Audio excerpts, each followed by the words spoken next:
Muito boa noite, meu amigo, minha amiga. Nosso encontro de todo final de noite, de segunda a sexta-feira, meia-noite e meia. Nosso ponto de encontro, programa Ponto de Equilíbrio. E hoje, como você já sabe, nós temos um programa especial, ao vivo para você, abordando um tema que tomou conta de São Paulo e do Brasil. Infelizmente, um tema que envolveu a morte de 5 pessoas, 4 adultos e um adolescente. E hoje, com imenso prazer que eu recebo em nossos estudos, o Major Olímpio. Major Olímpio, muito prazer, obrigado por ter aceito o nosso convite. Major Olímpio é deputado estadual pelo PDT em São Paulo e ex-oficial da Polícia Militar do Estado de São Paulo. E esteve envolvido também nas investigações, participou agora desse caso da família Pesseguini, do sargento Marcelo da Rota e da família que foi tragicamente morta em condições que ainda se averiguam. Major, todo mundo acompanha pela imprensa, os telejornais, a internet, e ainda resta aquela dúvida. Muitas pessoas ainda relutam em acreditar que uma criança de 13 anos, né, tio menino? Fez 13 anos agora em julho. 13 anos, quer dizer, uma criança, não podemos falar nem um adolescente, uma criança teve a capacidade de montar um esquema tão forte do mal. E, por outro lado, nós vemos que hoje a Polícia Civil conduziu as investigações praticamente dando por encerradas, apesar do delegado ter falado que não se encerraram oficialmente, mas tudo levando a crer que é um menino. Qual o feeling do senhor, das pessoas que estiveram envolvidas nesse processo, que sentiram, que estiveram mais perto? O que o senhor acha que realmente aconteceu?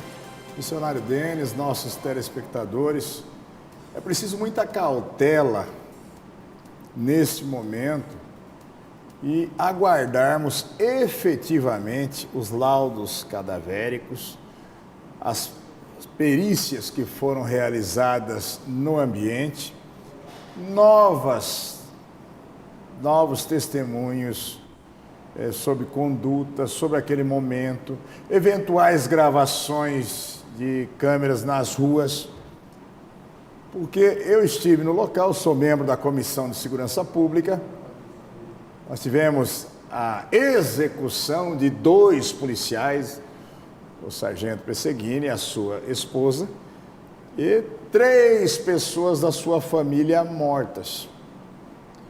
E eu entendo, aliás, tenho a convicção, que é precoce qualquer manifestação nesse momento de que estão encerradas as investigações, porque os laudos podem trazer uma situação diversa. Eu estive no local, acompanhei a perícia dos corpos e, missionário Denis, está certinho demais. O senhor advogado criminalista, sabe aquele cenário que parece um cenário de filme, que parece que foi montado? Então nós temos 2 casas, para o telespectador entender, nós tínhamos ali 2 casas no mesmo quintal. Uma casinha à direita, onde morava Pesseguini, menino Marcelinho e a sua esposa, Cabo Andréa. Por favor, eu só gostaria, nossa técnica, se puder dividir a tela ou colocar as imagens da casa, para a gente poder ilustrar para o nosso telespectador aqui, o que o Major está falando, vai ficar até mais fácil da gente uma casinha entender. Pequenina, e naquele cenário entra-se uma pequena sala, à esquerda já um quarto com o colchão no chão, e ali estava o corpo do sargento Marcelo, corpo completamente relaxado, em decúbito ventral, de barriga para o colchão, completamente relaxado, com uma perfuração acima da orelha direita, um tiro preciso, um tiro único, dando uma ideia de que literalmente estava dormindo. Ao seu lado, de joelhos, uma situação absolutamente prostrada, a Cabo Andréa Bovo. Eu digo de joelhos porque ela estava literalmente de joelhos e com o impacto contra a cabeça também, Que também é tudo também dado na nuca. Simplesmente o seu corpo se debruçou e os seus braços estendidos para frente. Ao lado dela, uma parte do corpo no colchão e até uma parte das pernas já no chão, o corpo do menino Marcelo, que depois, no momento que já foi virado... Desculpa, aí acho que é o posicionamento Esse das outras duas mulheres. Isso. Essa é a posição da mãe. Só que com os braços já estendidos para frente. Essa era mais ou menos a posição do menino. Como foi encontrado. Como ele foi. Ali é o pai, a mãe e o menino. Isso. Que apareceu. E agora aí é a porta da casa. Mas aí vamos analisar o que pode ter sido essa lógica até então apresentada oficialmente pela polícia. Teria o menino baleado o pai,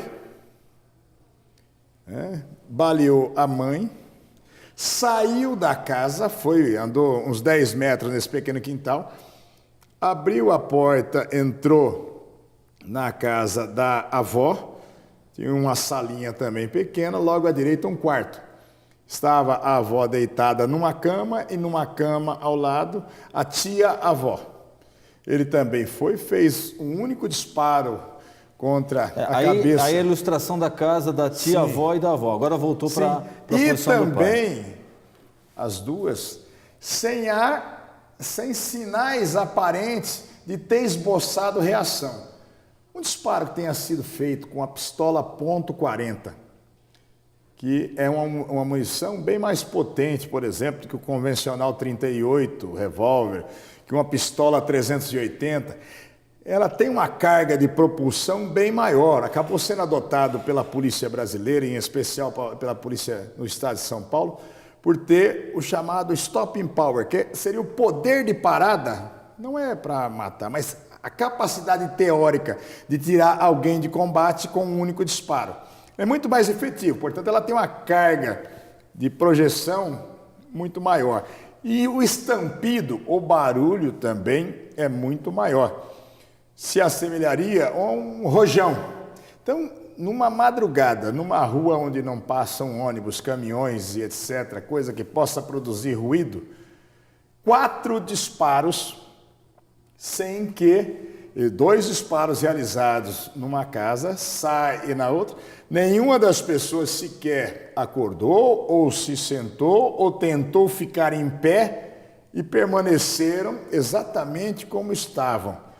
Então, uma vizinha, Major, desculpa, inclusive falou que ela escutou esse barulho de madrugada, mas que é uma região que passam muitas motos com aquele barulho no escapamento. Poderia, em e tese, que ela confundiu com esse barulho. Lá embaixo na avenida. Mas o que eu estou querendo dizer é que se chegarmos à constatação através dos laudos, dessa análise, desse conjunto de evidências que estão sendo buscadas, se chegar à autoria de fato do menino, eu estou dizendo da dificuldade para se realizar uma pessoa só, e nós estamos falando de uma criança que fez 13 anos de idade agora em julho, de realizar tudo isso e depois sai, vai para a escola, tem um contato, criou um álibi e voltou para casa para praticar o suicídio. Aí nós fazemos exame residográfico da mão do menino e o exame dá negativo. O exame é conclusivo? É absoluto? Não. Mas para quem fez 5 disparos com a pistola, e não ficar fragmentação nenhuma. 5 disparos e também num período de tempo relativamente curto. Sim, digamos que ele tenha feito os 4 disparos e tomou cuidado de fazer uma asepsia de tal ordem que não ficasse fragmentação. E depois ele retorna e pratica o suicídio e também não fica nenhuma fragmentação nas suas mãos. É minimamente estranho. Então eu vejo, missionário, que é precoce a manifestação até de algumas autoridades policiais. Não é o caso do doutor Itagiba, encarregado do inquérito, está tendo o bom senso. E ele, eu repito, é o encarregado do inquérito. E ele mesmo está dizendo, não vamos encerrar as investigações, vamos aguardar os laudos.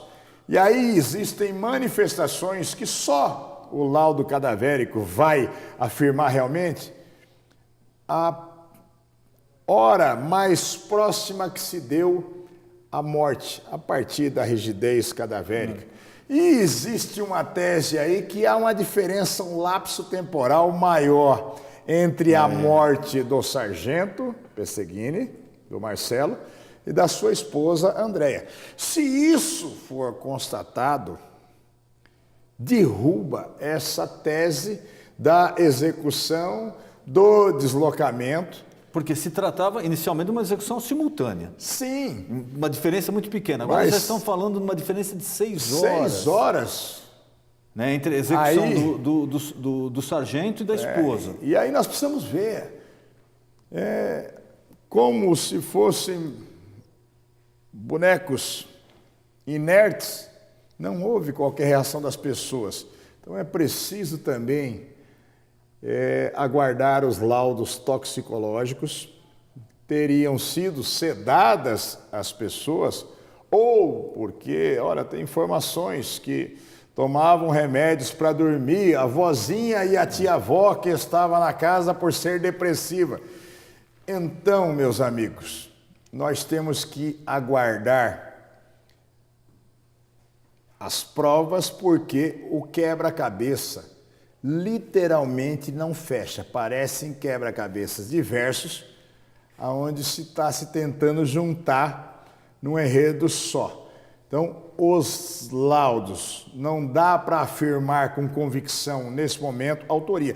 E nós estamos falando da execução de uma família, de um casal de policiais. Exatamente. De um policial exemplar, linha de frente do 1º Batalhão de Choque, da Rota, e uma policial também exemplar do 18º Batalhão.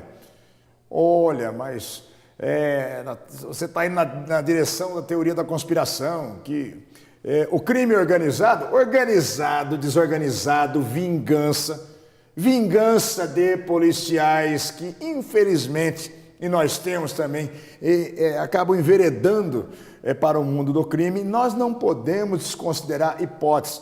E eu tenho visto uma preocupação de algumas autoridades governamentais e até policiais, e até um certo ar de comemoração, como quem diz, está muito melhor a versão de ter sido um menino.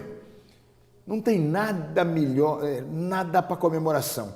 Se nós tivemos uma tragédia perpetrada por uma perturbação com esse menino, com essa criança, é uma situação histórica, inédita, trágica. Se foi uma orquestração com o envolvimento, com o induzimento dessa criança ou com a coação, é necessário se apurar para que os responsáveis possam ser identificados e punidos na forma da lei. Então, a minha manifestação nesse momento, e eu vou continuar acompanhando como policial da reserva que sou, como integrante da Comissão de Segurança Pública, mas principalmente, missionário, como cidadão. Não vamos estancar investigações, não vamos deixar de buscar todos os elementos de prova, todas as circunstâncias, porque o perfil dessa criança, dito por familiares, por vizinhos, de ser uma criança extremamente dócil. E muita contradição, né, Major? Porque primeiro é destro ou é canhoto? Já veio a facção, não, é destro. Daí a família falou, não, é canhoto. Um detalhe muito importante, a entrevista concedida pelo coronel, comandante do pelotão da... Não, do 18º Batalhão, do Coronel Dimas. O que me causou estranheza foram dois detalhes. Primeiro, a entrevista ter aparecido, depois praticamente tiraram do ar, falaram que era para desconsiderar. É um coronel da Polícia Militar falando que deu uma entrevista para uma rede de televisão nacional. Então, como é que você vai falar? Um comandante que é coronel da Polícia Militar, que deu uma entrevista para uma rede nacional, depois vem falar, olha, desconsidera o que ele falou, que não tem nada a ver. O que o Coronel Dimas manifestou, que era o que eu ouvi, centenas de verbalizações de policiais que estavam do lado de fora e falando da possibilidade de ser, e diziam, chefe, isso pode ser treta de polícia, ou desacertos ou acertos, ou vingança contra policiais, e podendo ser, sim, engedrada por policiais.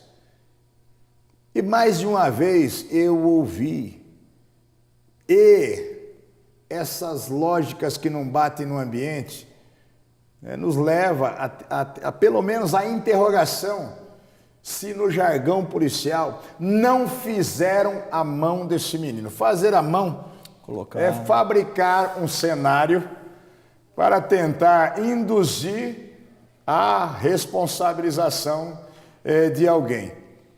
Então, se recolheram na corredoria da Polícia Militar hoje à tarde o Coronel Dimas. Olha, mas ele não tinha legitimidade para falar a respeito de eventual ameaça contra a cabo Andréa Bovo. Que me parece que ela havia prestado depoimento contra alguns policiais. Ela trabalhava numa seção de justiça e disciplina. Também não vamos imaginar que por uma intercorrência numa investigação que pudesse ter sido sendo realizada, que alguém cometeria o desatino ou a loucura de uma vingança nessas proporções. Mas também não vamos tapar o sol com a peneira, literalmente. Me perdoe as autoridades governamentais, mas vamos analisar tecnicamente os laudos, se chegar a uma convicção absoluta, e não nos preocuparmos nesse momento com resvalo de imagem política. Mas se der uma ideia que possa ser crime organizado, vamos demonstrar que o Estado é frágil e desorganizado e que o crime está mais organizado.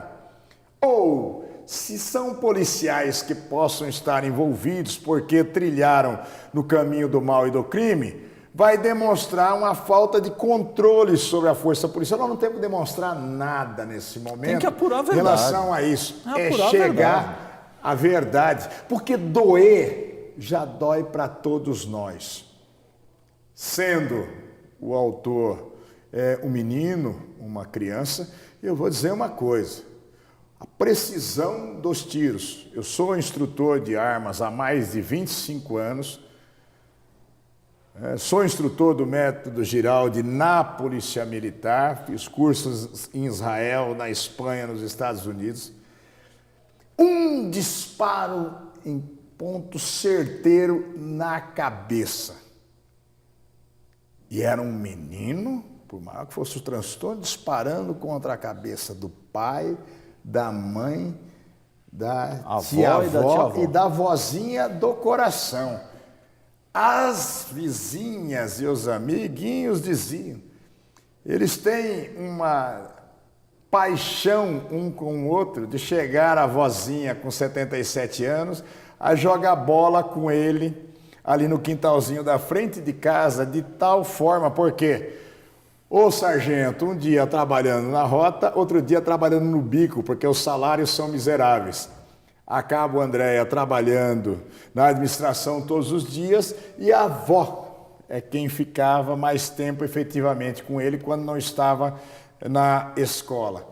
Então, todo esse cenário, e eu tenho ouvido algumas coisas assim, olha, mas o menino tinha uma espingardinha de pressão, completamente diverso de fazer disparos precisos com uma .40. E eu digo disparos precisos, porque alguém que se apavorasse um pouquinho, com um espasmo muscular que possa ter uma vítima antes de estancar completamente, poderia fazer um segundo disparo. Quer dizer, até para um profissional seria difícil. Eu estou dizendo, da dificuldade, se nós pegarmos uma pessoa comum, para fazer 4 disparos contra a cabeça de bonecos inanimados, numa posição certeira que seja 40, 50 centímetros de distância, vai ter uma dificuldade. Quando se verifica exatamente as vestes do menino, que ele foi para a escola e retornou, não se encontram sinais de sangue de nenhuma das vítimas. Logicamente, tem marcas de sangue do próprio sangue. E até foi feita uma perícia complementar no dia seguinte para ver se localizavam outras vestes que ele pudesse ter usado e ter tido a preocupação até de ocultá-las. Nós tivemos que fazer perícia complementar depois para localizar a arma .40 também do pai, do sargento Marcelo, e a sua arma particular. Então, foi objeto de perícia complementar depois.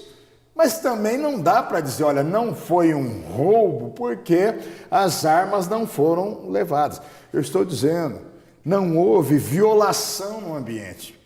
Eu não tenho dúvida que alguém que tinha a chave da casa, ou das casas, potencialmente o menino, poderia ter aberto isso. Agora, nós precisamos verificar se ele estava coagido, se ele estava induzido, qual era o estado, se ele estava sozinho.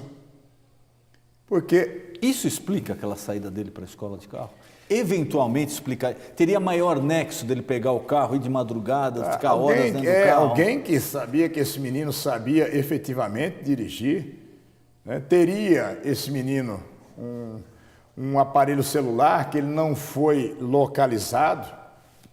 E aí eu faço uma semelhança com situações em que pessoas têm sido coagidas, principalmente funcionários, gerentes de banco, funcionários de empresas de transporte de valor, que a família é coagida junto com o sujeito e fala, você vai para a empresa, haja normalmente e você vai facilitar, vai abrir o carro transporte de valor para nós. Só na região de Campinas, esse ano 2013, já aconteceu 5 casos desses. Esse menino estava coagido? Não sei. Nós precisamos avaliar e esgotar todas as possibilidades. Lembrando sempre que nós não estamos falando de um monstro com crimes anteriores praticados, com experiência, que dotado de perversidade fez isso. Nós estamos falando de uma criança com 13 anos, fez 13 anos agora em julho, uma criança que tinha problemas de saúde em relação à área pulmonar, que ao nascer com esse problema degenerativo nos pulmões, tinha uma expectativa de vida, segundo relatos dos familiares, que poderia não ultrapassar os 4 anos e que era cuidada o tempo todo. Os policiais da rota que trabalhavam com ele me relataram, um menino dócil, um menino que sonhava ser policial igual ao pai. E a história do colega dele que falou que o sonho dele era ser um matador de aluguel e que ele ia matar a família e fugir com o carro. Amigo dele, praticamente da mesma idade, falou que em conversas ele confessou isso. O que me causa estranheza nisso? E aí nós temos que buscar um pouco mais de informação a respeito disso.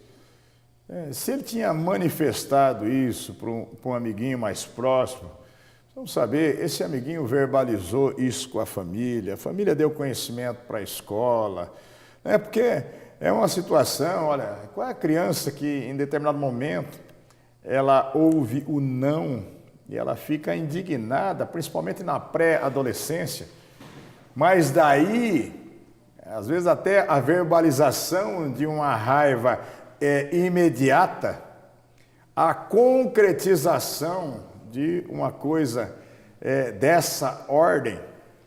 Então, nós temos que avaliar todas as hipóteses. Não dá para dizer nesse momento, com absoluta convicção, caso encerrado. Não dá. Nós temos que aguardar laudos que poderão levar mais 20 a 30 dias para serem conclusos, que nós estamos acelerando e pressionando uma velocidade maior para a elaboração desses laudos, sim, porque a sociedade brasileira, por que não dizer mundial, quer uma resposta. E a resposta não pode ser a resposta política, a resposta não pode ser a resposta conveniente, a ela imediata, tem que ser, né? A verdadeira. A imediata que é o perigo, né? É a verdadeira. Todas as pessoas que conviveram com este menino, com a família, são unânimes em afirmar um comportamento absolutamente normal para uma criança de 12, um pré-adolescente com 13 anos, absolutamente normal, sem manifestação de nenhum desvio comportamental. Inclusive até então. da escola. A informação prestada pela diretora da escola é frontalmente contra a informação que esse amigo dele deu, que ele queria ser um matador de aluguel, que queria matar os pais e fugir com o carro. Inclusive a diretora falou que no pensamento dela era inconcebível, ela não conseguia imaginar uma atitude dessa por parte desse menino. Por todas essas situações, doutor Denis, é que, eu não estou, olha, mas o deputado Major Olímpio, ele é contra a versão da polícia. Eu não sou contra nem a favor. Eu estou apoiando, estimulando, mas acompanhando exatamente desde o momento que tomei conhecimento no local. E agora, todo esse processo Isso. É a caminhada do jovem, depois Sim. que ele deixou o carro, voltando para a escola. Aí é o retrato da família. Agora, eu acho que um ponto importante, Major, a gente conversar um pouco antes disso, esse lapso temporal entre a morte do sargento e da esposa, se realmente for confirmado pelo laudo cadavérico que se passou 5, 6 horas, aí realmente a possibilidade de uma criança de 13 anos manter sob mira de um revólver uma policial experiente, que é a mãe, mas é uma policial experiente. E de joelhos, subjugada. E mais, foi encontrado nas mãos do menino chumaço de cabelo da mãe. Mas vamos analisar. Ele primeiro matou os 4, depois ele foi para a escola. Depois ele voltou, agarrou o cabelo da mãe e depois disparou contra a própria cabeça. Ou ele, como é que esse chumaço de cabelo, ele levou na mão para a escola, ele pegou uma carona, ele dirigiu. Então, tem uma série de circunstâncias que precisam ser esclarecidas.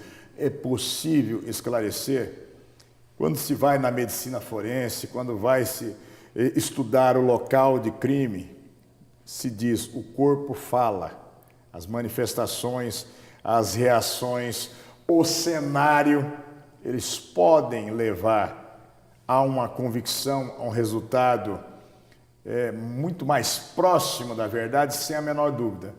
O que não dá é para aceitar ilações momentâneas sem ter as conclusões, porque nós temos uma série de interrogações que ainda precisam ser esclarecidas. E toda essa situação, que uma família de um casal de policiais foi dizimada, com grande habilidade, com um único e certeiro disparo em região vital, que não há nenhum sinal, nem de luta, como o senhor disse. Imagine uma situação se tiver um intervalo entre a morte do sargento Marcelo, do marido, e de algumas horas para a morte da mulher. quem é que ficou subjugando essa mulher? Foi o filho. Imagine uma mãe ou uma mulher que ela foi desperta por um estampido e encontrou o marido morto, vê a morto, cabeça do seu marido dilacerada e vê com a arma na mão a criança. Qual é o instinto da mãe ou do que vai...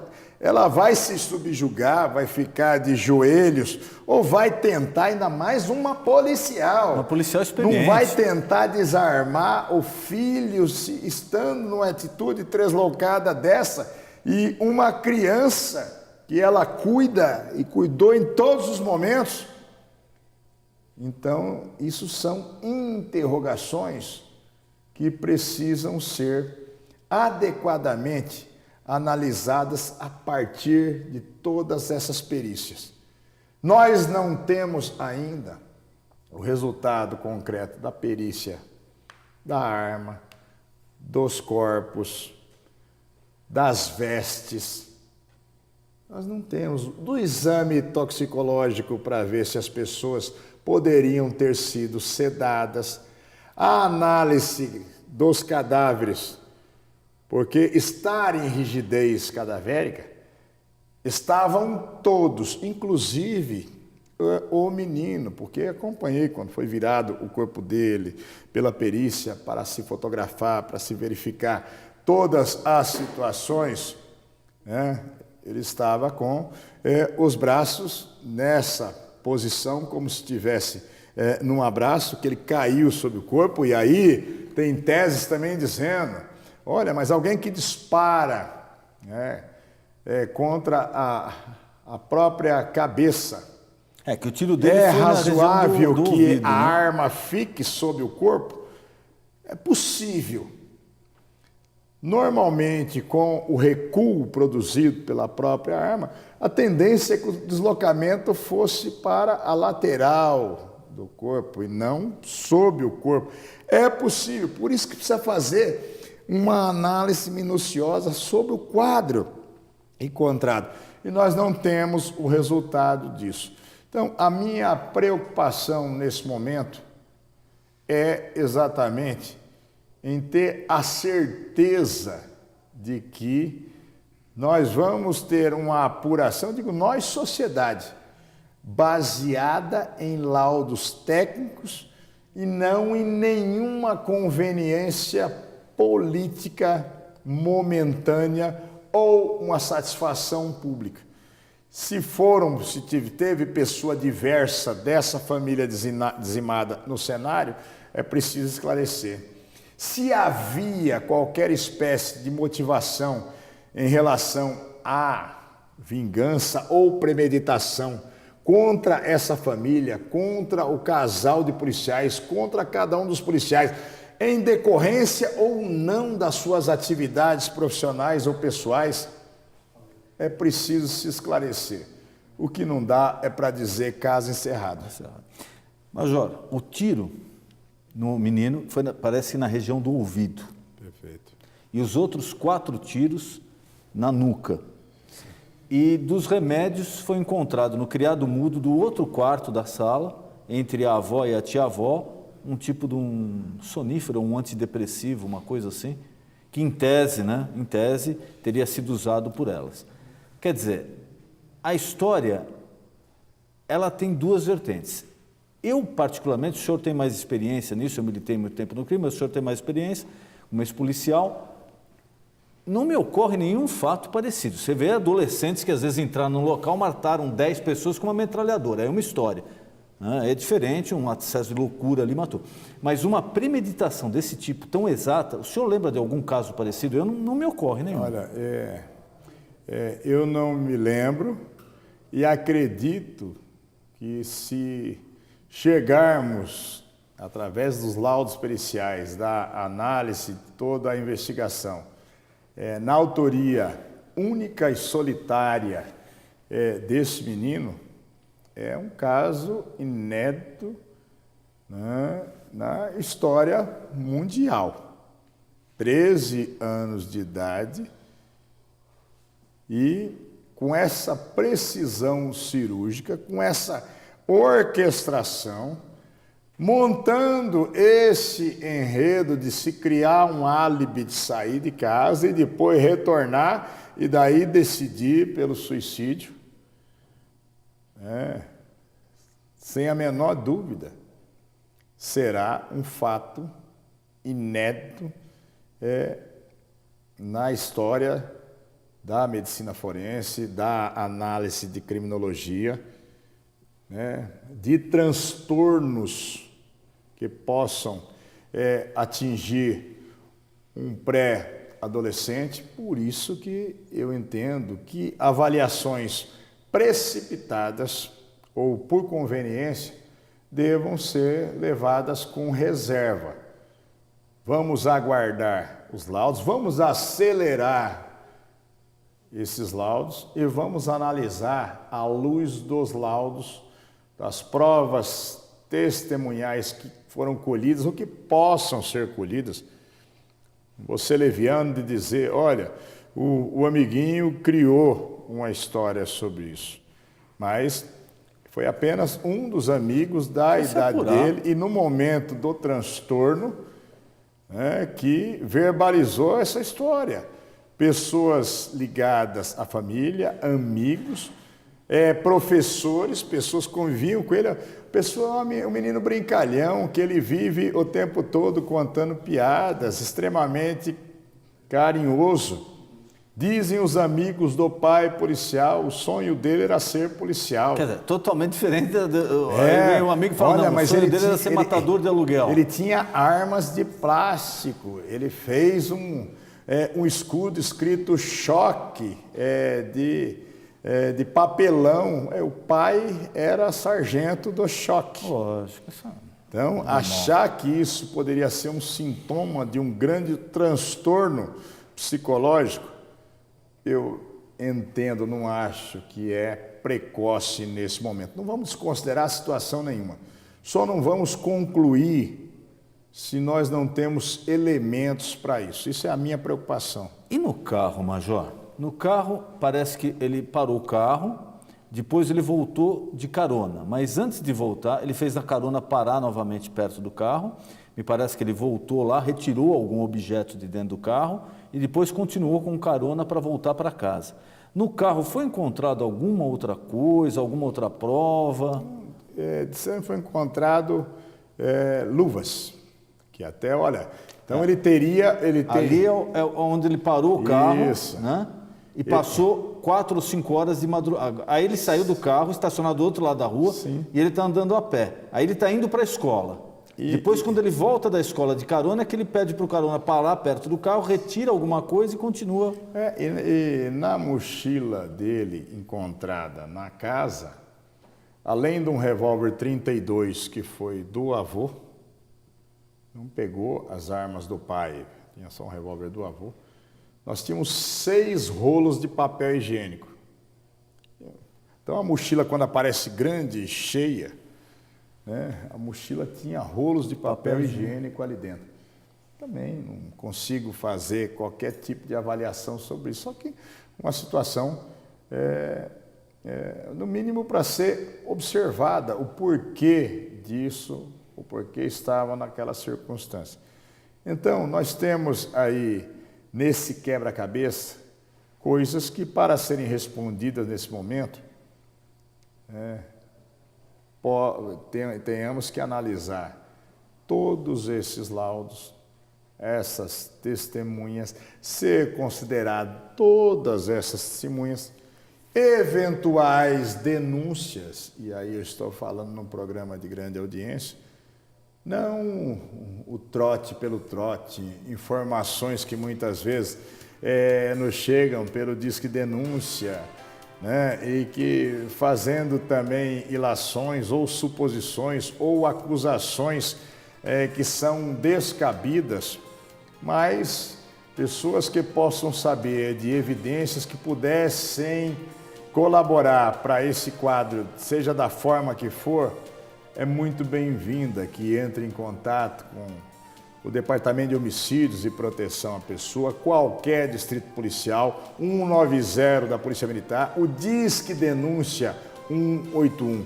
Qualquer informação ela é muito bem-vinda, às vezes, para ajudar no esclarecimento. Eu estou dizendo isso por quê? Porque não se pode descartar também que possam ter uma terceira pessoa, ou mais de um autor, ou de autores, ou alguém que induziu, ou alguém que coagiu o menor em relação a isso. E aí nós temos que esgotar, nós temos que ir exaustivamente nos mínimos detalhes, para que não haja qualquer espécie de injustiça. A tragédia maior no cenário deles, ela já aconteceu. 5 pessoas dizimadas, um casal de policiais, um menino com 13 anos de idade, 2 senhoras. Então, sejamos cautelosos em relação a isso para não sermos extremamente injustos. Major, muito obrigado pela sua participação. Foi um prazer enorme recebê-lo. Eu tenho certeza que o nosso público aqui recebeu uma carga de informação muito útil. E ressaltando o que o Major falou, nós não estamos querendo dar nenhuma nova versão. A preocupação do programa é levar até você informação segura e ajudar as autoridades a se apurar o que realmente aconteceu. Eu gostaria mais uma vez de agradecer a presença do senhor, foi um prazer enorme. Sou eu quem agradeço a confiança. E você já sabe, de segunda a sexta-feira, 00:30, o nosso ponto de encontro. Programa Ponto de Equilíbrio. Boa noite.